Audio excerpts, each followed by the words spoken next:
Traders हम लोग की इस एजुकेशनल सीरीज में हम लोग कैंडलस्टिक फॉर्मेशन का एनालिसिस ट्रेडर्स कर रहे हैं। तो पहले प्रीवियस पार्ट वन में ट्रेडर्स हम लोगों ने डोजी कैंडल, डोजी में gravestone doji, dragon fly doji, long leg doji, hammer candle, inverted hammer candle, hanging man candle और शूटिंग स्टार कैंडल, इन सारा कैंडल्स का एनालिसिस ट्रेडर्स किया था।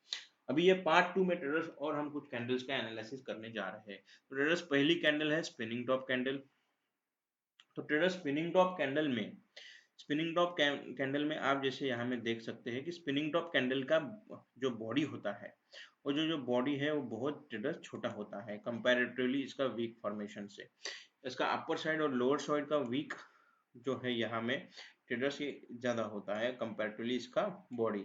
तो ट्रेडर्स इसमें इसका जो कलर होता है कैंडल का, कलर के इरिस्पेक्टिव ऑफ कलर इसमें बियरिशनेस या बुलिशनेस हम लोग नहीं बता सकते। प्रीवियस वीडियो में ट्रेडर्स हम लोगों ने आपको बताया था कि कैंडल के फॉर्मेशन के साथ साथ में उसका पोजीशनिंग भी देखना बहुत जरूरी है। तो ये जो स्पिनिंग टॉप कैंडल है, स्पिनिंग टॉप कैंडल कहाँ बनी है वो देखना भी ट्रेडर्स बहुत जरूरी है। अगर ट्रेडर्स यहाँ में अगर अपर ट्रेंड यहाँ में चल रहा है तो इस अपर ट्रेंड में अगर अपर साइड में यहाँ में अगर स्पिनिंग टॉप कैंडल बनती है तो इससे ट्रेंड रिवर्सल की प्रोबेबिलिटी बहुत ज्यादा ट्रेडर्स होती है कंपैरेटिवली इन बिटवीन मिड में कहीं अगर बनती है। तो अगर यही सेम पैटर्न अगर ट्रेडर्स हम लोग देखें तो अगर ये लोअर साइड में फॉल कर रहा है, यहाँ से अगर ट्रेडर से नीचे आ रहा है, अगर नीचे के साइड में अगर स्पिनिंग टॉप कैंडल यहाँ बनती है तो ये भी ट्रेंड रिवर्सल का ट्रेडर्स एक इंडिकेशन हो सकता है। और ट्रेडर्स इसमें इररिस्पेक्टिव ऑफ कलर अगर यहाँ में बुलिश कैंडल बने या ग्रीन कैंडल बने या रेड कैंडल बने, इससे इसके पैटर्न पे कोई ट्रेडर्स फर्क नहीं पड़ता है। तो ये ट्रेडर्स बात थी स्पिनिंग टॉप कैंडल की। और आगे में हम लोग अभी देखने जाएंगे traders मारुबुजू candle. Marubozu candle traders एक ये बुलिश मारुबुजू कैंडल जो होती है वो वहां में इसका जो एंट्री मतलब जो लो होता है और कैंडल का हाई होता है वो एक होता है, मतलब सॉरी, लो और हाई में कैंडल इसमें वीक नहीं होती है, इसका लो और हाई में कैंडल एंड हो जाती है। इसका अगर ग्रीन कैंडल बनती है तो ये बुलिश मारुबुजू होती है, अगर रेड कैंडल बनती है तो ये बियरिश मारुबुजू ट्रेडर्स कहलाती है। वैसे इंडिविजुअली इस कैंडल पैटर्न से हम लोग ट्रेड नहीं ले सकते हैं। ट्रेड एग्जीक्यूट करने में अगर मारुबुजू कैंडल के हमें इस्तेमाल करना है तो मल्टी कंफर्मेशन में हम लोग मारुबुजू कैंडल को इस्तेमाल कर सकते हैं। Only with marubozu candle we can not take trade. With marubozu candle के साथ में ट्रेड एग्जीक्यूशन करना थोड़ा रिस्की ट्रेडर्स हो सकता है। इसके बाद में हम लोग अगर देखिए तो ये बियरिश इनगल्फिंग है। तो बियरिश इनगल्फिंग का जो पैटर्न यहाँ में ट्रेडर्स बना है जो आप देख रहे हैं उसमें पहला कैंडल बनता है small bullish candle. Small bullish candle के बाद में दूसरा कैंडल बनता है स्ट्रॉन्ग बियरिश कैंडल। जो स्ट्रॉन्ग बियरिश कैंडल है वो प्रीवियस कैंडल को पूरा ओवरशैडो ट्रेडर्स यहाँ में कर देता है। इस पैटर्न में एक चीज ट्रेडर्स ध्यान रखनी है कि इसके जो विक्स ऊपर के साइड जो शैडो या विक्स जो बनी हुई है वो कम होनी चाहिए। ज्यादा विक्स होने से फॉर्मेशन की प्रोबेबिलिटी थोड़ी सी ट्रेडर्स कम हो जाती है। अगर जैसे हम लोग ने सारे कैंडल्स में देखा था इसकी प्रोबेबिलिटी ट्रेडर्स कहाँ ज्यादा है, अगर ये अपर ट्रेंड में अगर ऊपर के साइड में बनता है तो ये इसकी प्रोबेबिलिटी वेरी हाई है, ये नीचे में मार्केट गिरेगा। अगर बेयरिश इनगल्फिंग बनता है, ऐसे पैटर्न बनता है तो उसके बाद में जो ये बेयरिश कैंडल है, जो बेयरिश कैंडल का ये जो लो ब्रेक होने के बाद में हम यहाँ में ट्रेडर्स एग्जीक्यूट कर सकते हैं। जब तक लो ब्रेक नहीं होता है ट्रेडर्स, फॉर्मेशन नहीं बनता है, कंफर्मेशन नहीं मिलता है, तब तक हमको यहाँ में ट्रेड नहीं लेनी है। उसके बाद में ट्रेडर्स आता है बुलिश इनगल्फिंग। बुलिश इनगल्फिंग का जो पैटर्न है एग्जैक्टली बेयरिश इनगल्फिंग के अपोजिट है। यहाँ में पहली कैंडल बनती है बेयरिश स्मॉल कैंडल और बेयरिश स्मॉल कैंडल को ओवरशैडो कर देती है बुलिश कैंडल। बुलिश कैंडल इसको कंप्लीटली ओवरशैडो कर देती है। जैसे हम लोगों ने बेयरिश इनगल्फिंग में देखा था, इसकी प्रोबेबिलिटी बेयरिश इनगल्फिंग की अपर ट्रेंड में ज्यादा है।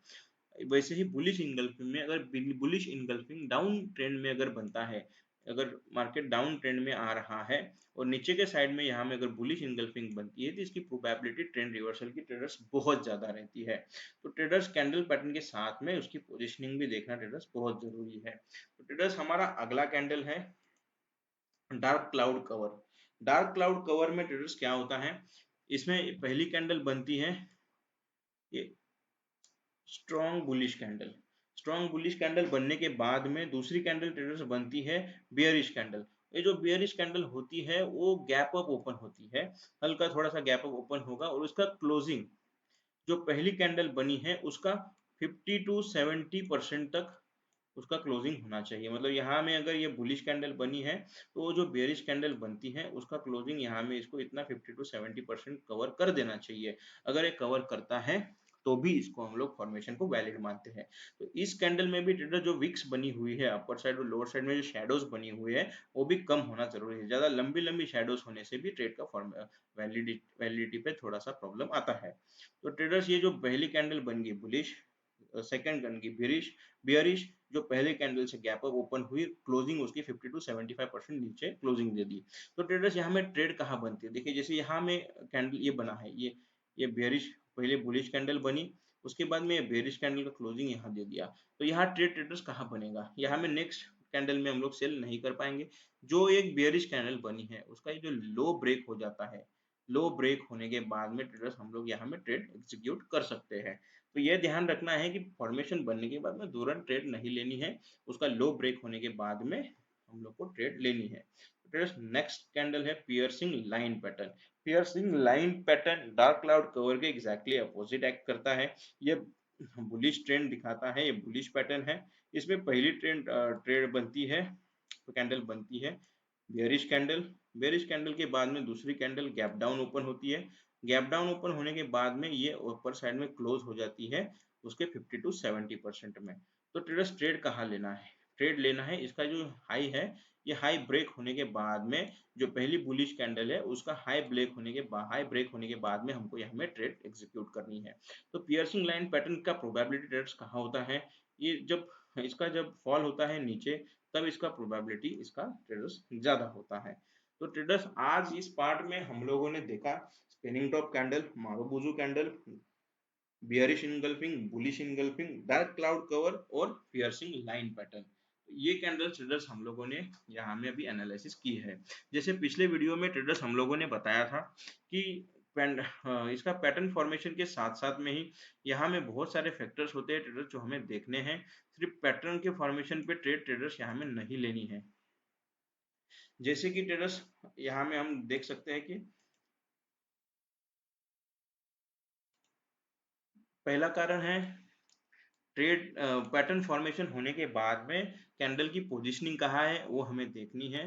राइट पोजीशन राइट फॉर्मेशन के साथ में ट्रेडर्स राइट ट्रेड बनेगा। दूसरा ट्रेडर्स देखना है कि कैंडल्स में वॉल्यूम कितना है, हाई जितना हाई वॉल्यूम होगा उसकी वैलिडेशन की प्रोबेबिलिटी उतनी ही ट्रेडर्स हाई रहती है। तो ट्रेडर्स ये दो फैक्टर यहाँ में जरूरी है। और तीसरा ट्रेडर्स फैक्टर है टाइम फ्रेम।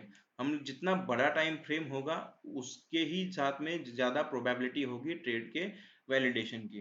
अगर छोटे टाइम फ्रेम में थोड़ा सा वैलिडेशन ट्रेडर्स कम हो जाता है, जितना बड़ा टाइम फ्रेम होगा कैंडल फॉर्मेशन होगा, कैंडल फॉर्मेशन होने के बाद वॉल्यूम कंफर्मेशन देगा, उसके बाद में टाइम फ्रेम भी बड़ा है तो ट्रेड की प्रोबेबिलिटी ट्रेडर्स बहुत ज्यादा होती है। तो ये सारे फैक्टर्स भी ट्रेडर्स इसमें अपने को देखने हैं। तो ट्रेडर्स आज के लिए बस इतना ही। अगले पार्ट में हम लोग और कुछ कैंडल्स के बारे में एनालिसिस लेके आएंगे। आप सभी को अगर चैनल का कंटेंट पसंद आ रहा है तो लाइक कमेंट शेयर जरूर करिए और चैनल को ट्रेडर्स सब्सक्राइब जरूर करिए। Thank you.